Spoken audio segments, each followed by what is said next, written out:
ये जो भारतीय जनता पार्टी वाले बड़े बड़े स्लोगन दे रहे हैं, बड़े बड़े ये कर रहे हैं ना, 2-4 साल के बाद यही रोएंगे, इनके बच्चे इनको कोसेंगे कि आपने ये क्या बनाया था। कांग्रेस जो है जम्मू कश्मीर में वो गुलाम नबी जी के साथ ही है। दर्शकों नमस्कार, मैं राजू शर्मा जिला सांबा से। इस वक्त मेरे साथ मौजूद हैं आम आदमी पार्टी के वरिष्ठ नेता और पूर्व मंत्री जसपाल कुंडल। हम इनसे खास चर्चा करने के लिए आज आए हैं।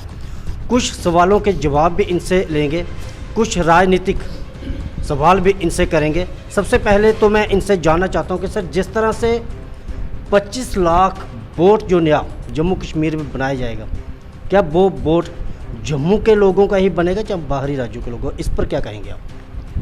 देखिए, मैं सबसे पहले इसके बारे में ये कहना चाहता हूँ कि भारतीय जनता पार्टी के नेताओं ने इसके बारे में बहुत सी प्रेस कॉन्फ्रेंस, प्रेस वार्ता जो बनाई है, और उसमें क्या है कि इन्होंने बार बार ये कहा कि ऐसा नहीं है।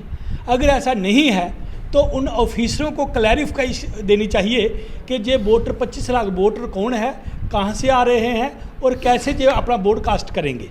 दूसरा कि क्या वो लोग हैं जो जहाँ पर नौकरी करते हैं, क्या उन्होंने अपने जो जहाँ वो रहते हैं वहाँ से उन्होंने अपना वोट कटवा दिया है, वहाँ से उनको एनओसी मिल गया है। तो मैं ये कहूँगा कि इन लोगों को खुद ही क्लैरिफिकेशन देने नहीं आ रही है। इनके जो हमारे भारतीय जनता पार्टी के जो प्रेसिडेंट हैं वो कहते हैं आजाद साहब ने महाराष्ट्र से जीता, कोई कहता है कोई कहाँ से जीता। भाई वो अगर जीते जहाँ उन्होंने इलेक्शन लड़ी, तो आप सीधे लोगों को क्यों नहीं कहते कि यूपी और बिहार से जहाँ से लोग इलेक्शन लड़ सकते हैं। जब ये बात आती है तो आप पल्ला झाड़ लेते हो। ऐसा नहीं होगा। जब अगर किसी आदमी का जहाँ पे बोर्ड बनेगा तो वो जो बोर्ड कास्ट कर सकता है तो वो उस इलेक्शन लड़ने का भी हकदार है। तो इसको इन लोगों को क्लैरिफिकेशन देनी होगी कि कौन से लोग बाहर से आ रहे हैं, कैसे बाहर से आ रहे हैं, कहाँ से, जहाँ पर उनका क्या डोमिसाइल की ज़रूरत है, वो कितने देर जहाँ से रह रहा होगा। तो देखने में और आज ये सारे पजल हैं, सारे कन्फ्यूज हैं, इनसे कुछ हुआ नहीं है। अब ये मैं कहूँगा कि ज़बरदस्ती की पॉलिटिक्स वो चलाने की कोशिश कर रहे हैं। जो जम्मू का अवाम, जम्मू का नौजवान जिसको बहलाकर इन्होंने वोट लिया था, जो डेली वेजर से वोट लिया था, जो नौजवानों को एम्प्लॉयमेंट के नाम पे वोट लिया था, जो किसानों को 2022 में दुगनी इनकम के लिए वोट दिया था, आज सभी की सभी जगह ये लोग फेल हुए हैं और आज लोगों को डराने और धमकाने की कोशिश करते हैं। जो लोग बोलने की कोशिश करते हैं उनको ईडी से डराया जाता है। मैं ये कहना हूँ, ये जम्मू का डोगरा है। जब ये अपोजिशन में थे तो इन्होंने ये महाराजा हरि सिंह की छुट्टी की डिमांड करते हैं, और जब आप ये सत्ता में आते हैं तो बाहर से पल्ला झाड़ लेते हैं। अब जम्मू का डोगरा इनको माफ करने वाला नहीं है। नहीं, मैं एक चीज़ और जानना चाहता हूँ कि क्या जम्मू की राजनीति इस तरह से लड़खड़ा गई है कि अगर बाहरी राज्यों के लोगों के बोर्ड बना सकते हैं तो क्या जिसका बोर्ड बनेगा वो जहाँ पे चुनाव भी लड़ सकता है? तो क्या आने वाले दिनों में जम्मू कश्मीर पर बाहरी लोग जो है वही राज करेंगे? देखिए, वोट वही डालेगा जो अपने रिप्रेजेंटेटिव से, अपने विधायक से लाभ लेगा। जो बाहर से लोग आएगा, जिसकी कोई गली नहीं है, जिसका कोई घर नहीं है, जिसके लिए कोई ज़मीन नहीं है, जिसके लिए कोई ट्रांसफार्म की ज़रूरत नहीं है, जिसको वो इंफ्रास्ट्रक्चर की ज़रूरत नहीं है, तो वो वोट कैसे कास्ट कर सकता है? और फिर वो अपने एमएलए से कौन सी डिमांड करेगा? और दूसरा, एक साइड ये कहते हैं कि जो हमारी लैंड जो है वो सेफ़ रहेगी, जो नौकरी जो है वो सेफ़ रहेगी। लेकिन मैं ये पूछता हूँ इनको कि आप ये कहते हैं कि लैंड भी नहीं उनको देनी है, नौकरी भी जहाँ नहीं भी देनी है, तो वो आपके लिए वोट क्यों डालेंगे? वो कौन से लोग हैं जो बाहर से आकर जिनका वोट बनेगा?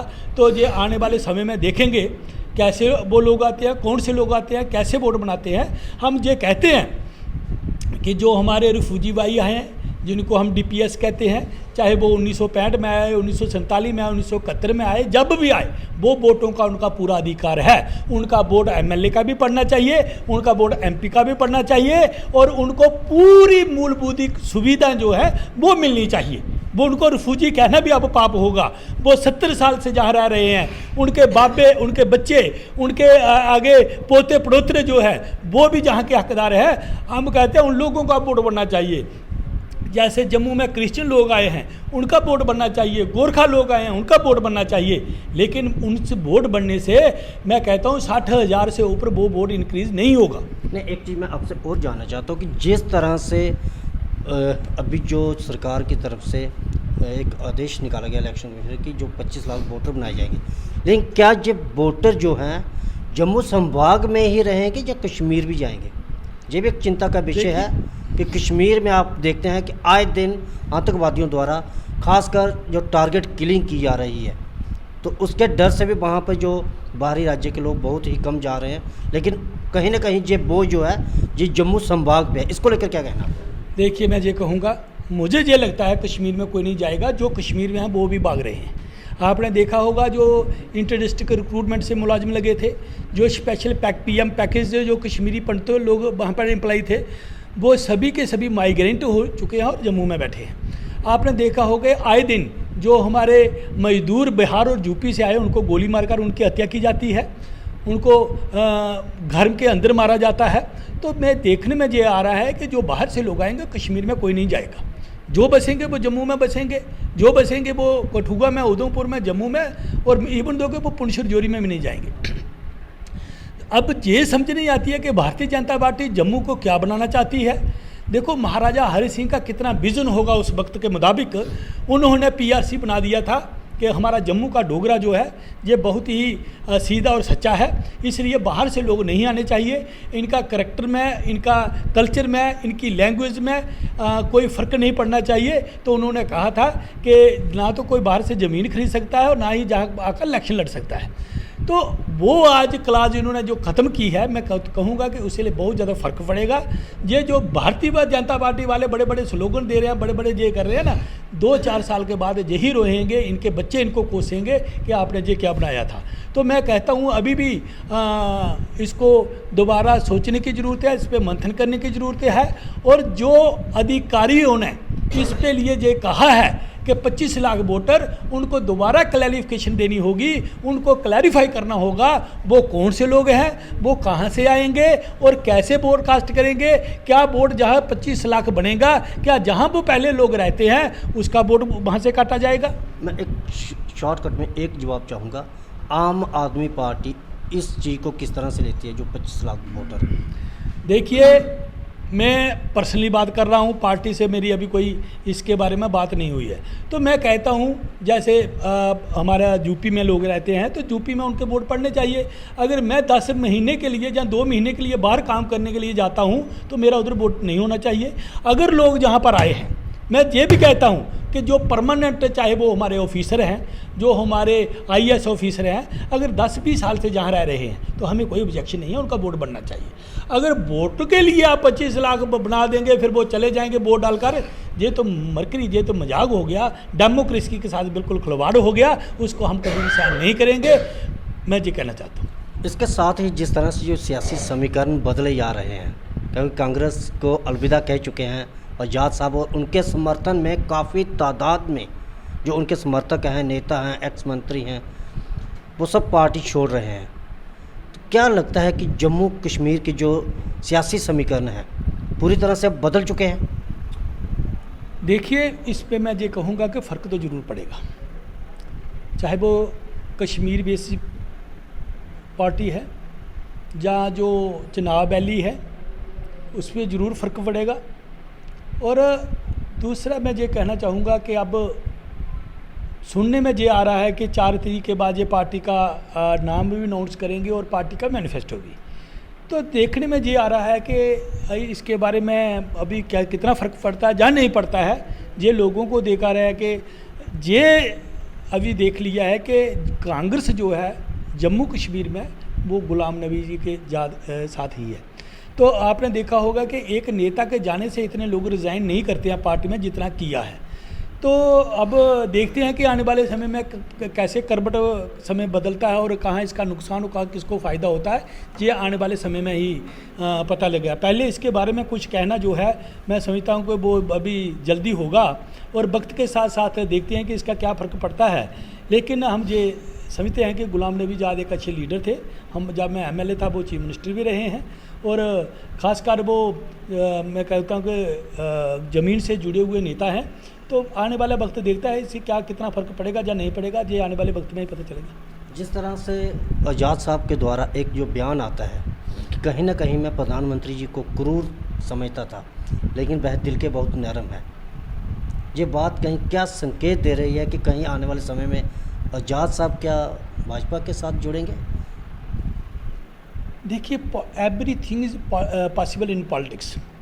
आप पॉलिटिक्स में कोई किसी भी चीज़ को आप डिने नहीं कर सकते कि ये नहीं हो सकता। कभी नहीं सोचा था कि आपने देखा होगा कि अटल बिहारी वाजपेयी जब जीवित थे तो उन्होंने ये कहा था कि जहाँ पर महबूबा मुफ्ती बैठेगी वो मंच मैं साझा नहीं करूँगा। आपको याद होगा कि एक बार अटल बिहारी वाजपेयी जब प्राइम मिनिस्टर ऑफ इंडिया थे वो कश्मीर आए थे, उन्होंने पहले मैसेज दिया था कि जिस मंच पे महबूबा मुफ्ती होगी वो मंच मैं उस पर नहीं बैठूँगा। लेकिन हालात ये हुए जब भारतीय जनता पार्टी ने जम्मू के लोगों के वोट लिए, जम्मू के लोगों में ये कहा कि हम आपका चीफ मिनिस्टर बनाएंगे, आपका डोगरा चीफ मिनिस्टर बनाएंगे, और मोदी की लहर से जो काला धन लाने के लिए बात कही थी, 2 करोड़ हर साल नौकरियां देने की बात कही गई थी, 2022 तक हर किसान की डबल इनकम करने के लिए किया था, और इन्होंने पाकिस्तान और बड़े बड़े स्लोगन दिए कि पाकिस्तान को सब कुछ खाया जाएगा। उसी को देखते हुए लोगों ने इनको वोट दिया। जब वोट दिया तो मैं समझता हूँ इन्हीं लोगों ने उसी महबूबा पहले उसके पिता जनाब मुफ्ती मोहम्मद सईद को चीफ मिनिस्टर बनाया, और उसके बाद उसकी बेटी को इन्होंने चीफ मिनिस्टर बनाया। और आज यही लोग कहते हैं कि वो मिलिटेंट है, वो गद्दार है। अगर वो गद्दार थे तो आपने उनसे क्यों साझा किया, क्यों चीफ मिनिस्टर बनाया? तो ये लोग, मैं कहता हूँ, पॉलिटिक्स में कुछ भी कर सकते हैं for the sake of chair. धन्यवाद। जिस तरह से हमने इनसे बात की, सबसे पहले तो जो 25 लाख वोट बनाए जाने थे उनको लेकर कहीं ना कहीं उन्होंने सीधा कहा है कि इलेक्शन कमीशन को फिर से अपना एक बयान देना पड़ेगा, जिसमें ये उनको क्लैरिफाई करना पड़ेगा कि आखिर 25 लाख वोट वो किन लोगों के बनेंगे, हमारे जम्मू कश्मीर के लोगों के बनेंगे या जो बाहरी राज्य से जहाँ पर पिछले 10 से 20 सालों से रह रहे हैं। उसी के साथ जब हमने इनसे आज़ाद साहब के बारे में सवाल किया कि उन्होंने कहीं ना कहीं प्रधानमंत्री नरेंद्र मोदी के तारीफ़ों के पुल बांधे हैं, तो क्या संकेत है? तो इनका एक बड़ा स्पष्ट लफ्ज़ों में कहना था कि पॉलिटिक्स में कुछ भी हो सकता है। बाकी आप लोग समझ सकते हैं इस चीज़ को। बाकी आप अपनी राय जो कमेंट बॉक्स में ज़रूर रखें। देखते रहें दैनिक स्टार समाचार। मुझे और मेरे सहयोगी को दें इजाज़त। धन्यवाद।